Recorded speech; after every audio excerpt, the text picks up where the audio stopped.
لا تنسوا الاعجاب بالفيديو والاشتراك في القناة تشجيعا لنا لنستمر بنشر المزيد ان شاء الله.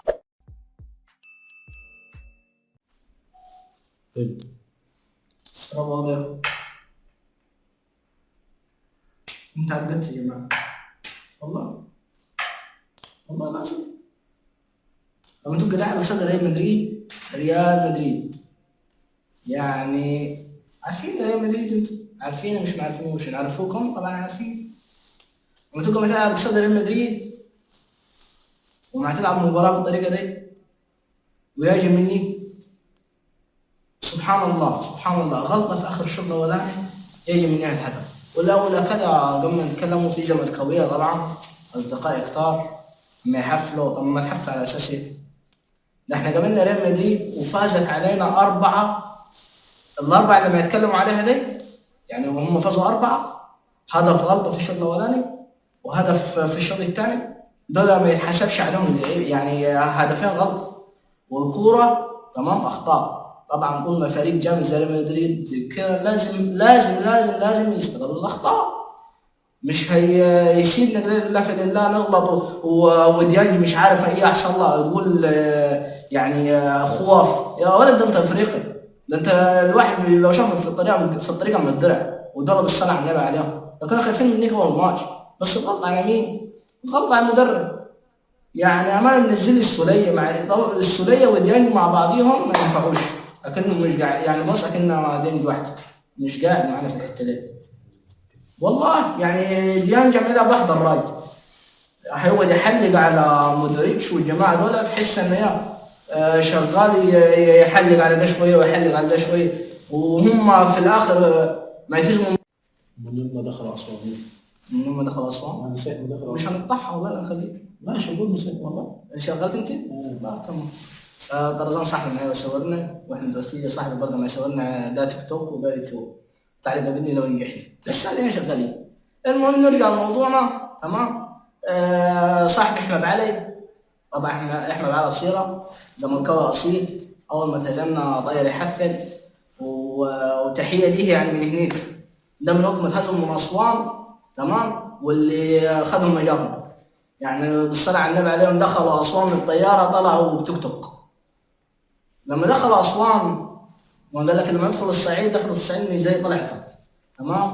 دخل والله استنى والله نجيبها على الكمبيوتر دقيقة يعني سيبه شغال زي ما هو عليه زي ما هو تقربش عليه هو زي ما انتم معاه. ده اذا حد اتفرج على الفيديو يعني انا ما انفع نت يعني انا انفع النت تمام. اسوان هزم من اسوان 2-1. اسوان هزم منها 2-1. ما بطلع في في الكاميرا اجيب الكمبيوتر معاني. هزم من اسوان 2-1.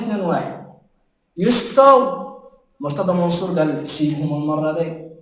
دخلنا على الداخليه تعادلوا معاه 1-1 بطلوع المرام تمام. ده المفروض المنافس التقليدي بتاع الاهلي يعني. ده المفروض ده القطب الثاني بتاع الكره المصريه. فين القطب الثاني؟ ده على اساس القطب الثاني ما يتهزم من اسوان اللي ما اصلا ما فيش فلوس مدفوعه فيه وتجي في الداخليه يتعادلوا 1-1 بطلوع المرام.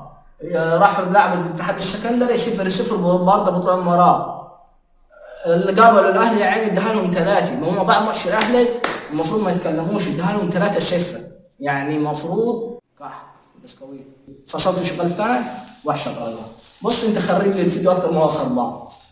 طب ليه فصلوا التشغيل الثاني؟ مش عارف اقول حاجه لما فات الكاميرا لفت كاميرا عشان وشوش يا ابني سيبها شغال خليها توشوش المهم. وصح والله العظيم يعني انا الموسم كلي الملاكمه دي الشحات وهو معايا ليه ماتشات اللي رب ما بارك له فيها تقول العياله فيه او يعني ما يعمل خير قبل ما يبدا الماتش يجي في الماتشات الكبيره ويلعب. الماتش اللي لعب فيه طلع في الدقيقه 60 ليه يعني ليه ده كان معايا في الدوري كنا بنقول له امانه طير يعني بنقول له امانه يجري شويه. جاء في الماتش بتاع الريال دعك الدنيا راح نطلع من حقه اللي يزعل والله من حقه يزعل. ومنزل لي برسي تاو ولا بريسي تاو هو براسه السوداء دي مش عارف عم يعمل ايه. جات له كوره اول ما جات له راح شايط ما تشوفها ازاي دي يعني. ده انت حتى الاستلام جات له كوره عايز يستلمني الكوره جايه له من ناحيه الشمال من ناحيه الشمال دي، تمام، عايز يستلمها بالرجل الشمال. ازاي؟ يعني ده لو كريستيانو مش هيعرف يعملها. تمام، والله العظيم والله ما يعرف يعمل. هو عايز يستلمها بالشمال، ازاي؟ الله اعلم. يعني وربنا يحل فك الكرب اللي احنا فيه دي، وربنا يصلح الحال.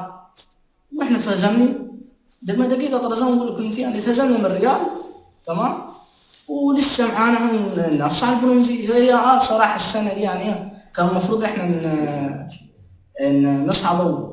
يعني حرام فوز الريال علينا، مش الفوز اللي هو في اخر الماتش. طبعا انت عارفين اللياقه البدنيه بيننا ما بينهم هي هبطت، ومعنا الحمد لله كم لاعب لقيتي عم يموتوا، تمام. فربنا الحمد لله ستر، يعني ستر. هو اخر الماتش اللعيبه همقت في الاخر. ويلا سلام، استنونا عاد ان شاء الله في الماتش اللي هنلعب الثالث والرابع بين الاهلي والزمالك. وتحيه طبعا لفريق العمل طرزان صديق الصدوق، واحمد اورتيجا نجم التيك توك الجديد، والاستوديو بتاع ده الاستوديو بتاع احمد اورتيجا ودنيته، وانا ابراهيم حسن ابو قريان، تمام. وقبل ما نقول سلام، تحيه للمرشدين. لا تنسوا الاعجاب بالفيديو والاشتراك في القناة تشجيعا لنا لنستمر بنشر المزيد إن شاء الله.